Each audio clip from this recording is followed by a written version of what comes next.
Chapter 1. The Stranger at the Gate. The mid-afternoon sun hung like a fiery brand above Dry Creek, the kind of dusty frontier town where strangers weren't welcomed with smiles and guns were never far from reach.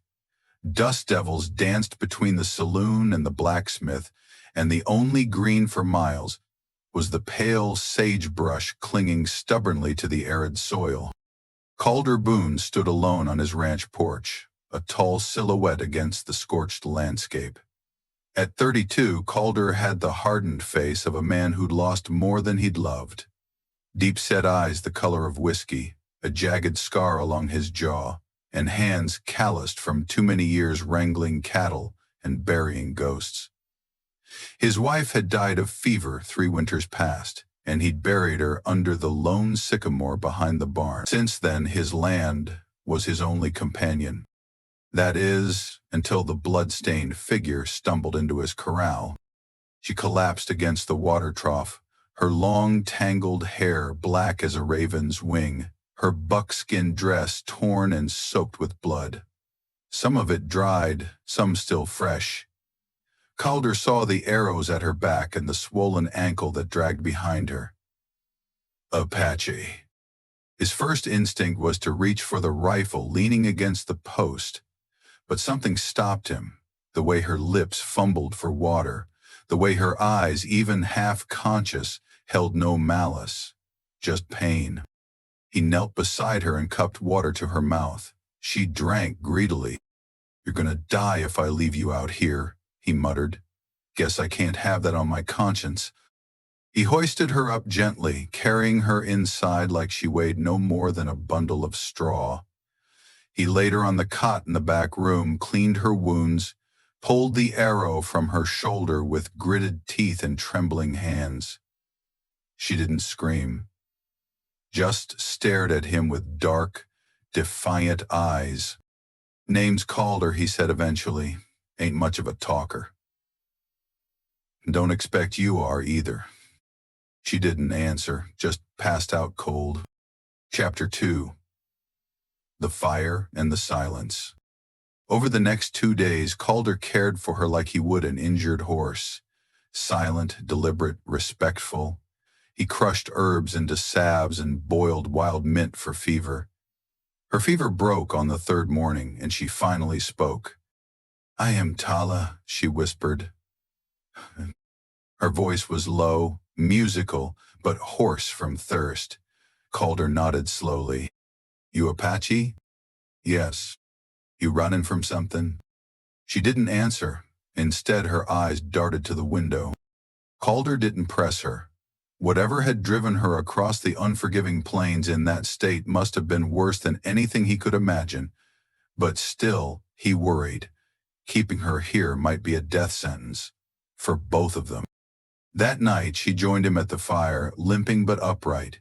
She wrapped his old blanket around her shoulders and sat across from him, watching the flames flicker like spirits between them.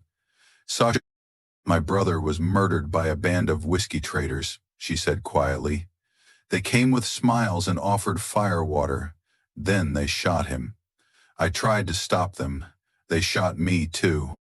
Calder said nothing, just passed her a cup of coffee. "Why did you help me?" she asked. Calder stared into the flames. "I reckon not every wound is a reason to leave someone behind." For the first time, Tala gave him a look that was neither suspicious nor guarded, just tired and grateful. Chapter 3. The Encircled Dawn. The next morning, Calder awoke to silence. Too much silence. He stepped onto the porch and stopped dead. The land around his ranch was no longer empty. A circle of riders surrounded the property, 24 Apache warriors, silent as ghosts, mounted on painted horses. Their war paint shone under the rising sun, weapons drawn but not raised. Calder stepped off the porch slowly, hands open. He wasn't foolish enough to reach for a gun. The tallest among them, a man with white streaks painted down his cheeks and eyes sharp as flint, dismounted and strode forward. Behind him, Tala emerged from the house, weak but upright, leaning on the doorframe. "Brother," she said softly. The man's expression shifted from hardness to stunned relief. He crossed the yard in 3 long strides and knelt before her. "You live," he whispered. "I live because of him," she said, pointing to Calder. The man turned to Calder, eyes narrowing. For a long moment the two stared at each other, warrior and rancher, enemy and savior. Then the man extended his hand. "I am Nantan, war chief of the White River Apache. My sister's life is your gift. We do not forget debts." Calder shook his hand cautiously. "Didn't do it for favors."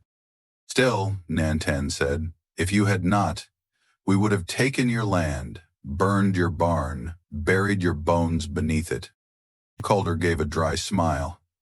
"That's mighty neighborly of you." Nantan's mouth twitched, not quite a smile, but almost. The war party rode off an hour later, leaving only a single rider behind. Tala. Chapter 4. The Soft Places in the Dust. Days passed. Tala stayed. She helped in the barn despite her healing wounds, fed the chickens, learned the quirks of his stubborn horse, and even challenged him to a shooting contest, which she narrowly lost, but only because she was still limping. Calder wasn't sure when it happened, when the silence between them stopped being awkward and started feeling like a shared language. He found himself listening for her laughter, for her humming near the well. She told him stories of her tribe, of her childhood, of her dreams of seeing the ocean. One night, while watching a storm roll in from the mesa, she said, "I never thought I'd feel safe outside my people again." He turned toward her slowly. "You do now?" She nodded. "With you, I feel seen. Not as Apache, not as wounded, just as Tala." The wind howled across the plains, but inside Calder, something much quieter stirred.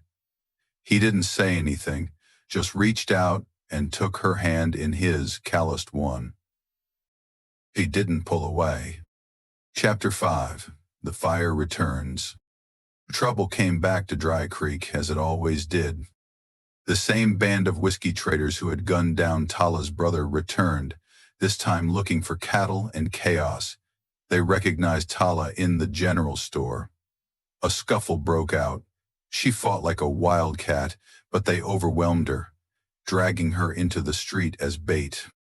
They knew Calder would come, and he did. He rode into town alone, rifle strapped across his back, every eye in Dry Creek following his trail like the tail of a comet. "He's not yours," one of the men spat. "She's not property," Calder replied. "Then why'd you come alone?" Calder stepped forward. "Because I'm not leaving with a bullet in my back, but I am leaving with her." The men laughed, but they didn't see the shadow moving across the rooftops. A sharp whistle broke the tension. From the hills, Apache riders came, not in war paint, but in silence and speed, arrows loosed from horseback, not to kill, but to scatter. Within seconds, the street erupted in chaos. Tala kicked free and scrambled toward Calder. He pulled her up behind him and they rode out, bullets flying, dust swirling, hearts pounding. Behind them, Dry Creek burned, but in front of them, the plains stretched wide and open. Chapter 6. Redemption in the Valley. Months passed. Calder's ranch grew quieter, but stronger. The Apache never forgot what he did for Tala, and they began helping him in subtle ways. Wild horses wandered closer. A broken fence was repaired overnight. A bad winter brought baskets of smoked meat, left without a word. Tala never left. One golden morning she stood beneath the sycamore, now blossoming with tiny green buds. "I dreamed of the ocean again," she said softly. Calder stood beside her. "You still want to see it?" She nodded. But only if you come with me. He smiled and took her hand. I reckon I've walked long enough in the dust. Time to see where the water meets the sky. Epilogue, where the dust ends. The frontier never forgot Calder Boone, the quiet rancher who once stood between a wounded Apache girl and certain death. Nor did it forget Tala, the warrior heart who turned enemies into allies and silence into song. They built a new life, half ranch, half refuge, where both whites and natives came not with rifles, but with hopes. It was still a harsh land, but together they made it softer. And when the wind howled across the plains at night, some swore they could hear it whispering their names. Together, always.